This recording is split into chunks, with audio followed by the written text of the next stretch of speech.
Hey guys, how's everybody doing?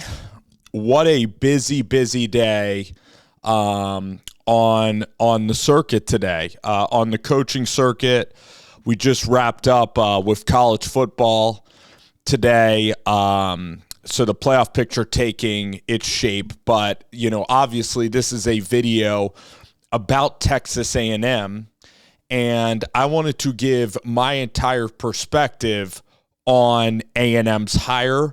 I want to give the reaction to this decision. Today, Ross Bjork and Texas A&M, they are paying Jimbo Fisher $75 million. $75 million to go away, and then they hire Mark Stoops.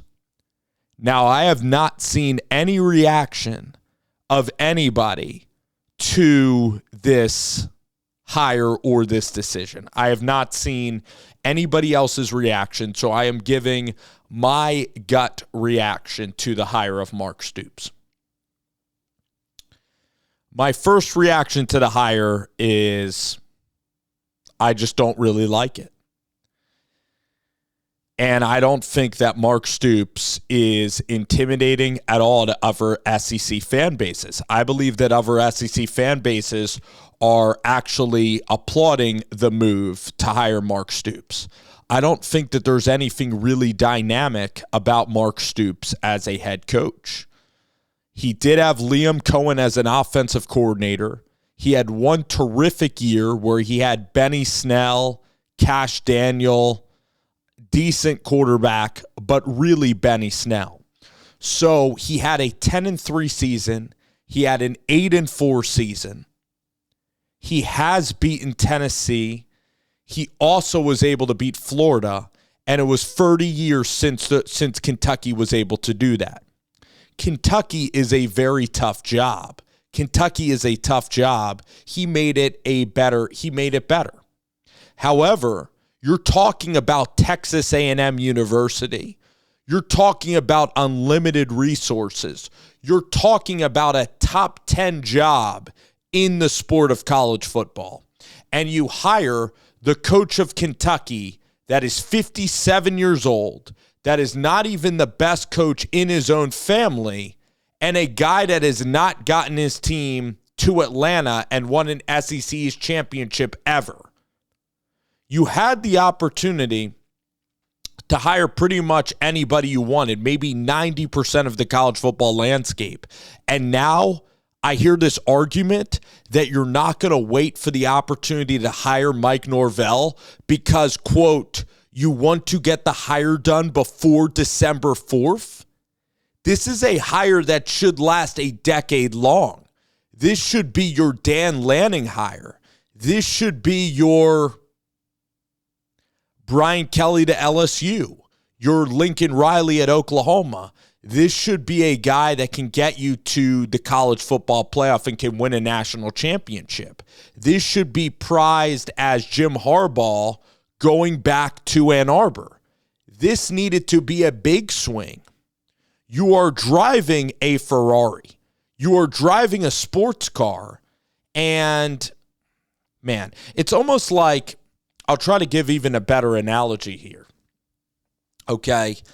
At Texas A&M, you have the resources. You're going big game hunting for fish or big game fishing, and you end up getting like a catfish. You don't end up getting you don't end up landing a huge, mahi that is 60, 70 pounds. Lane Kiffin would have been interested in this job. Norvell. This is a job that you have unlimited resources to spend money, and Ross Bjork either rushed his hire after Ryan Day did not want the job. I'm just kind of stunned. I'm going to keep it real. Michigan State got a better football coach today than Texas A&M, and College Station has all the oil money and all the money in the world, and they are set up right now in the year 2023 to be an absolute juggernaut with the amount of money that they spend on football. They are paying a guy $75 million to go away in Jimbo Fisher, who won you 8 or 9 games. Mark Stoops is older, hasn't won the big game before. I know that he's at Kentucky. Is he going to recruit the elite player? That's my question mark. What are his offenses all about? It's probably about running the football. That's what his offenses are. But is it dynamic? I mean, let's just be real. Lance Leipold, his offenses are fun. Ryan Grubb has great offense. Look at coordinators like Dan Lanning and Kalen DeBoer are 2 great coordinators. You hire either an elite head coach in his 40s. That's what I would do. A guy that can grow on the job, that can fulfill the job for 10 or 15 years. Or you hire the next up-and-coming elite coordinator.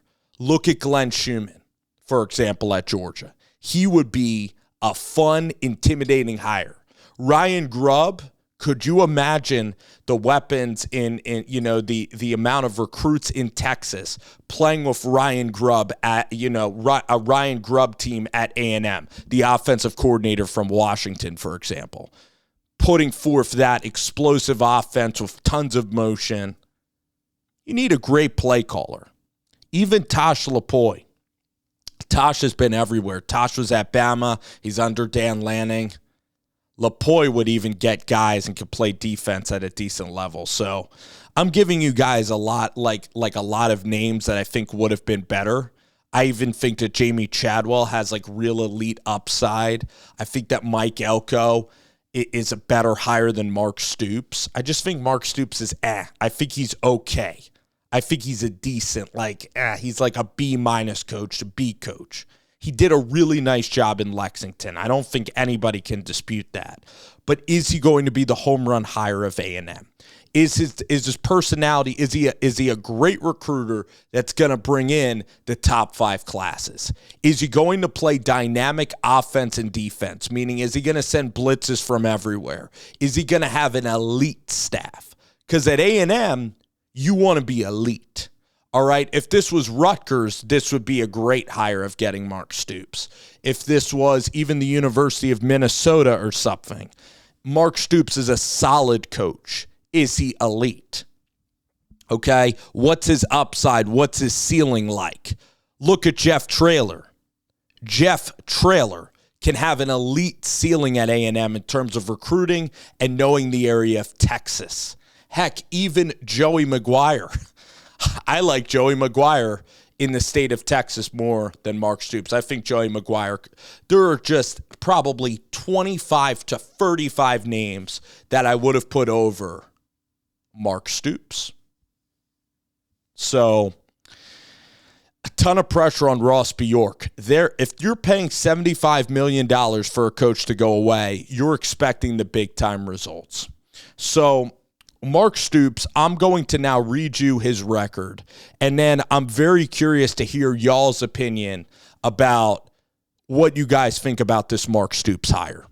Because I think that for A&M that has basically a corked bat, it is essentially like David Eckstein or like a center fielder that only hits singles getting a corked bat. That's the analogy.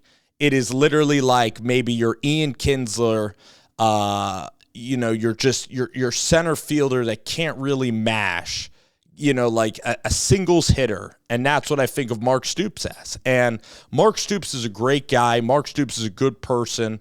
I like him and his family. They're all Youngstown, Ohio guys. Okay, so why would I root against Mark Stoops to do poorly? Does Mark Stoops fit in the Aggie land? Does Youngstown, Ohio fit in with the midnight yell of the A&M, cadets out there in South, in College Station, Texas? We saw how Brian Kelly, the quote unquote like barrier or culture barrier can be overshadowed with winning at all times.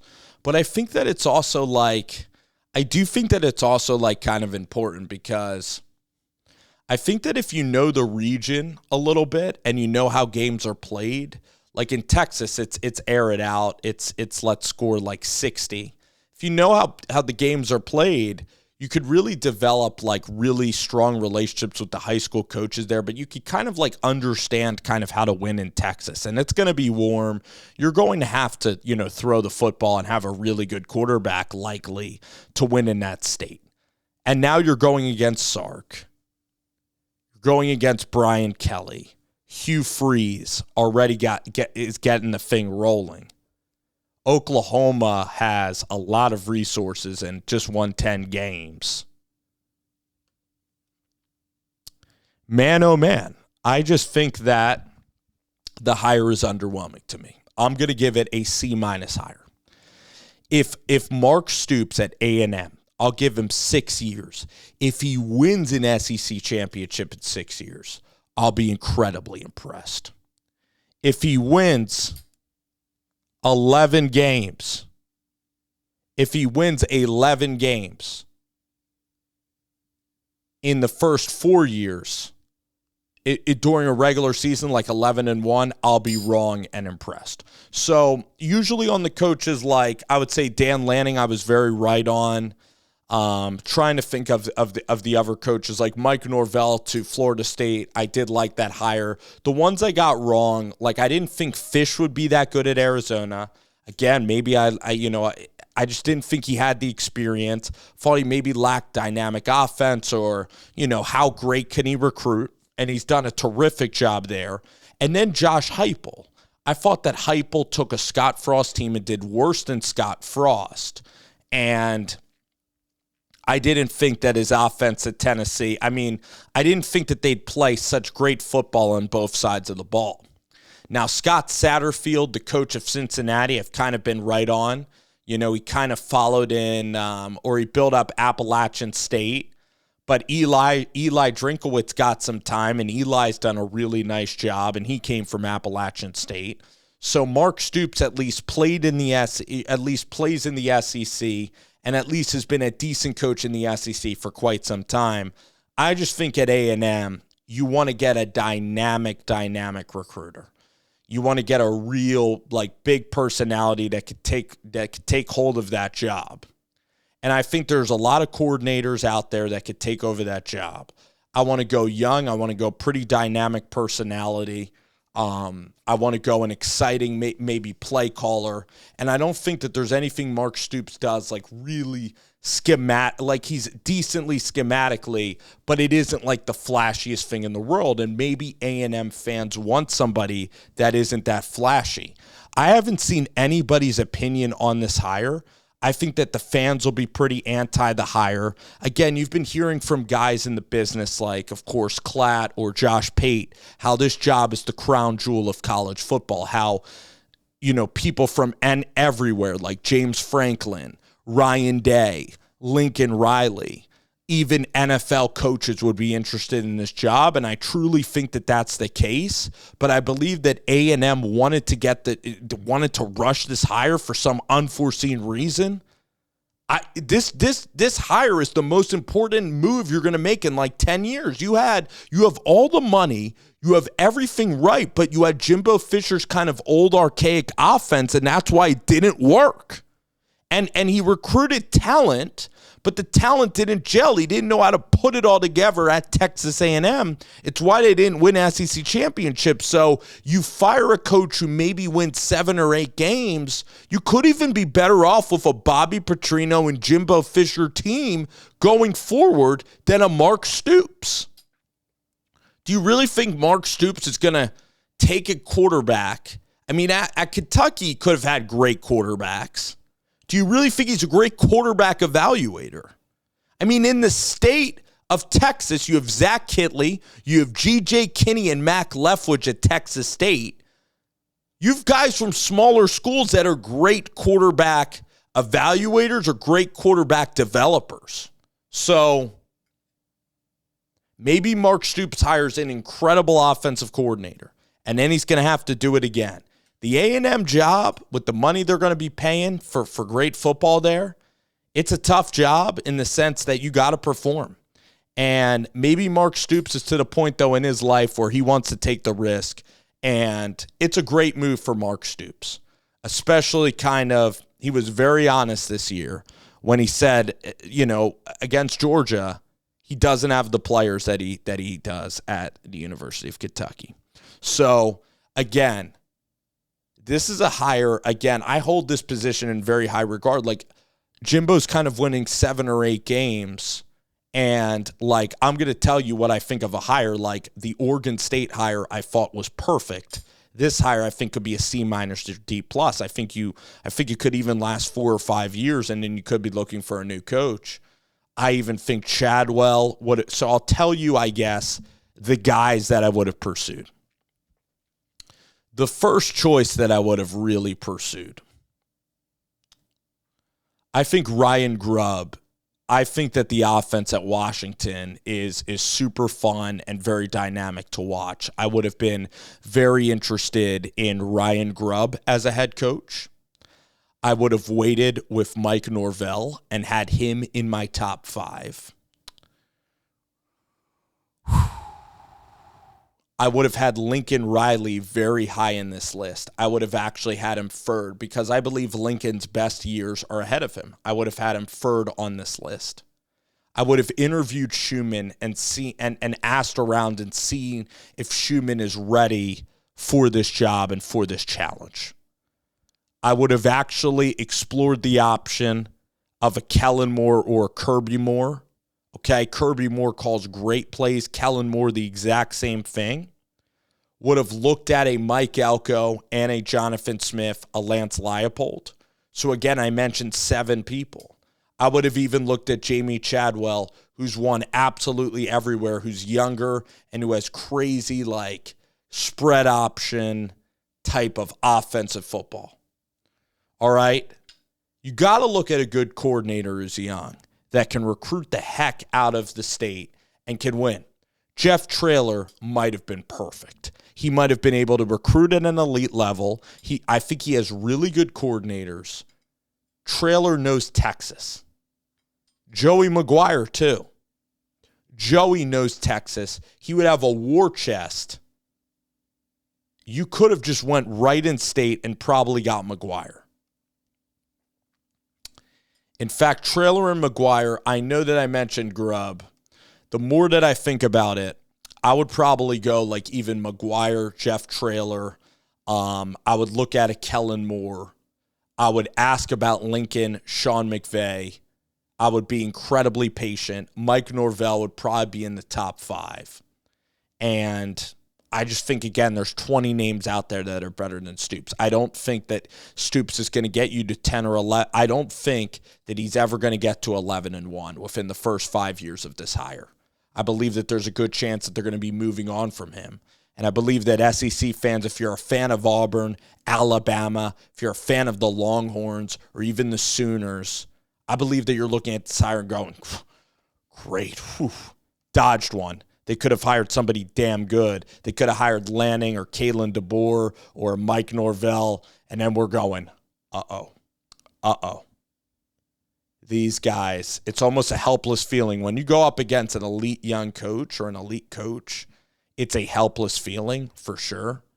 It's a very tough feeling when you have to go against Kirby, or even you go up against a Lane Kiffin, somebody that on the chalkboard is elite, or somebody that recruits at an exceptional rate and can manage talent. This is a great job. Dabo Swinney is there. So I know that this is a long podcast, talking a little bit slower because I want to get my point across to you guys. This is a big deal. This is a monumental deal in the sport of college football. This could be a championship job. Could Mark Stoops do it? Yes. I'm telling you, I don't think he's going to do it. We'll see how this ages. This is Slaughterhouse Sports. I appreciate you guys. You guys have a great Saturday.